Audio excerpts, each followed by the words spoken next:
Today, I want to talk about something that shows up in almost every single Google review, Yelp rant, and every Reddit thread that I've checked out about restaurants. It's the idea of what creates a magical guest experience and how technology can either enhance or destroy it. I've been in the space for over 30 years, and it's fun to sit and listen to people's ideas and understand where these things come from. The five-star reviews very rarely talk about the features or the functions or the fact that they're using modern architecture. They all talk about the fact that they took care of the guest. They created a fantastic, great experience. Their kid felt heard and seen. Their mom was greeted at the door. They mentioned them by name. And all of the one-star reviews that I reviewed all came back down to the kiosk was hard to use. The app didn't charge my card properly. My food was cold, all coming back to the guest experience. So today we're going to break down what actually makes a magical guest experience and how you can use technology to support that, not replace it. The three ingredients that are about a magical guest experience are the fact that it's frictionless, things are easy. The guest doesn't have to think about the ways to interact with you, whether that's at the table, at a kiosk, online, on the phone, whatever those types of things are. It's personal. They feel like you know who they are.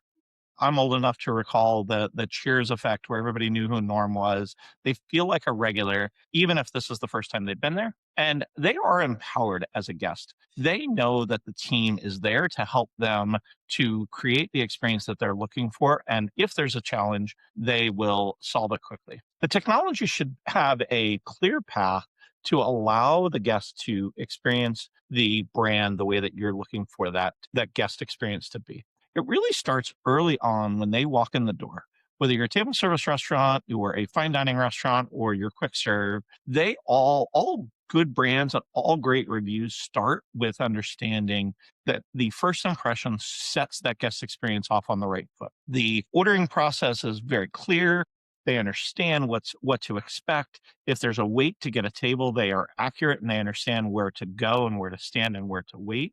If you think about some of the brands that are the stalwarts in North America, Chick-fil-A and Starbucks, the guests really rave about how their experience feels controlled, even in the midst of madness and how busy it is. The guests know, pull into the parking lot here, queue here, wait here for your food. The guest experience also from a technology perspective is that they continue to readily communicate with you. If you're ordering from Chick-fil-A or Starbucks, there's constantly being updates. Your order's in the kitchen. Your order's ready to pick up. Your order goes to this section or go to that section. The wait times when you know what it is that are you're looking to order that food, they're also accurate. The tech just becomes part of the guest experience. The second area is at first contact, not just before you get there, but at first contact.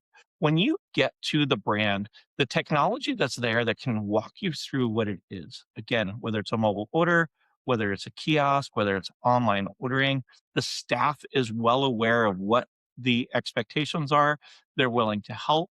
They know how to walk you through that. Again, think about going into the Cheesecake Factory. It's very clear that you're going to wait for a table, but they tell you where to go. They give you a accurate wait time. They tell you where to queue when you're waiting for the table. It's human interaction that is augmented by technology, not technology in and of itself. Again, we'll talk about another fantastic brand. The guys at Chick-fil-A really help create a fantastic guest experience in the drive-through because they have moved the technology up in front to allow that. In-N-Out does a great job of it as well, where they put tablets in the drive-through to not only expedite, but to have that personal touch with the guest. You're not standing there trying to talk through a speaker box, not understanding what's happening. There are plenty of staff members around to work with you. And again, they have thought about this process from start to finish to allow the guests to have that fantastic experience.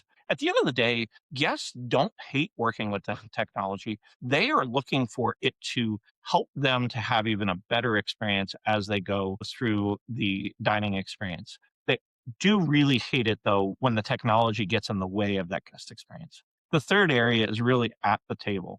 If you're a sit down dining experience and you do not have a server show up or the server is implementing pay at the table technology, and they start grumbling about the fact that it doesn't work or why are they doing this. The guests that are and the places in the reviews that we see that there's a magical experience is really in those places where the guests are able to work at their pace.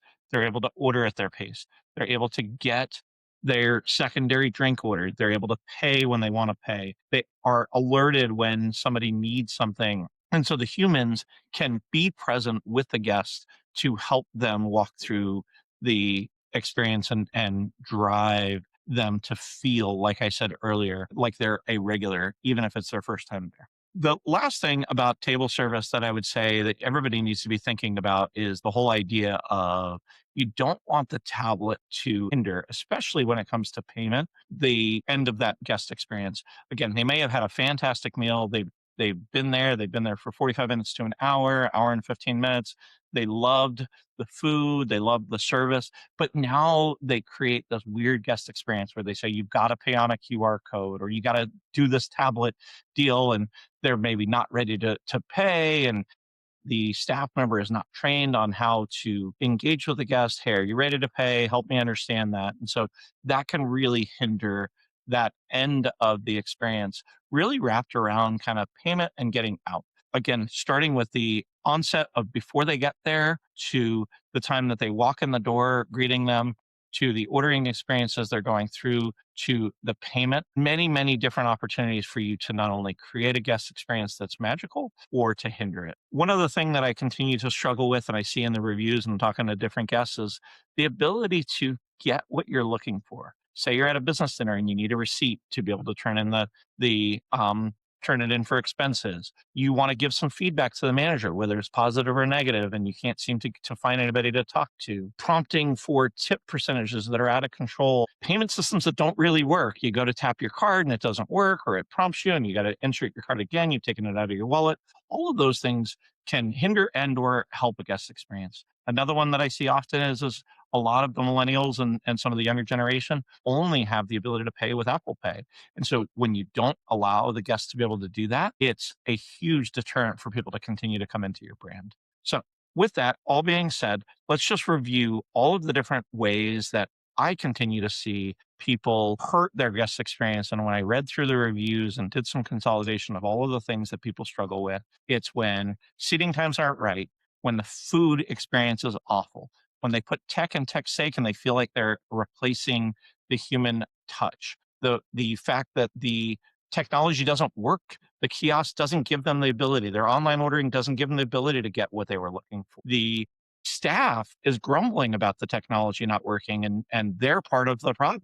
They feel like the tech is really just there to replace the guest experience, but not necessarily looking to enhance the guest experience. So in closing, let's talk about the couple of things that you guys need to be thinking about. Tech should be invisible to the guest. They should not know what version you're on. It should work whether you're on an Android or an iPhone. The kiosk should work every time. It should be the same. If there's going to be a significant change to that, put staff members. Make sure that your staff is trained. Make sure that they understand that the staff understands the value of having this technology in there, so that they can be one of the cheerleaders. The second thing that I would tell all of our listeners out there that are restaurateurs is to do not launch your tech without understanding who within the brand and who within the store is going to own it. Who manages the tablets? Who manages the kiosk? Who manages the kitchen video screens? Who understands when a guest has a challenge? Who's going to jump into it? Because nothing hurts a guest experience worse than the guest having a problem and nobody knowing what to do.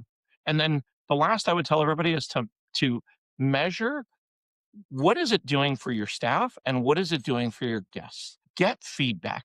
Lots of different great tools out there to understand, did the guest experience get enhanced with technology? Did it get hindered with technology? When brands invest and do it right, it is so seamless, and the profits show, the increased guest satisfaction shows, and ultimately the growth of the brand is a testament to what they're doing. Technology should be more human and should increase the guest experience more so than it does anything else. If you haven't already subscribed, please do so. If you aren't aware, we also do a weekly podcast with different restaurateurs and restaurant tech companies around the country to help restaurants to do the things right. We talk with lots of cool restaurant brands where we learn some of the insights that they're doing. If you haven't already done so, please subscribe to the channel and see you next time.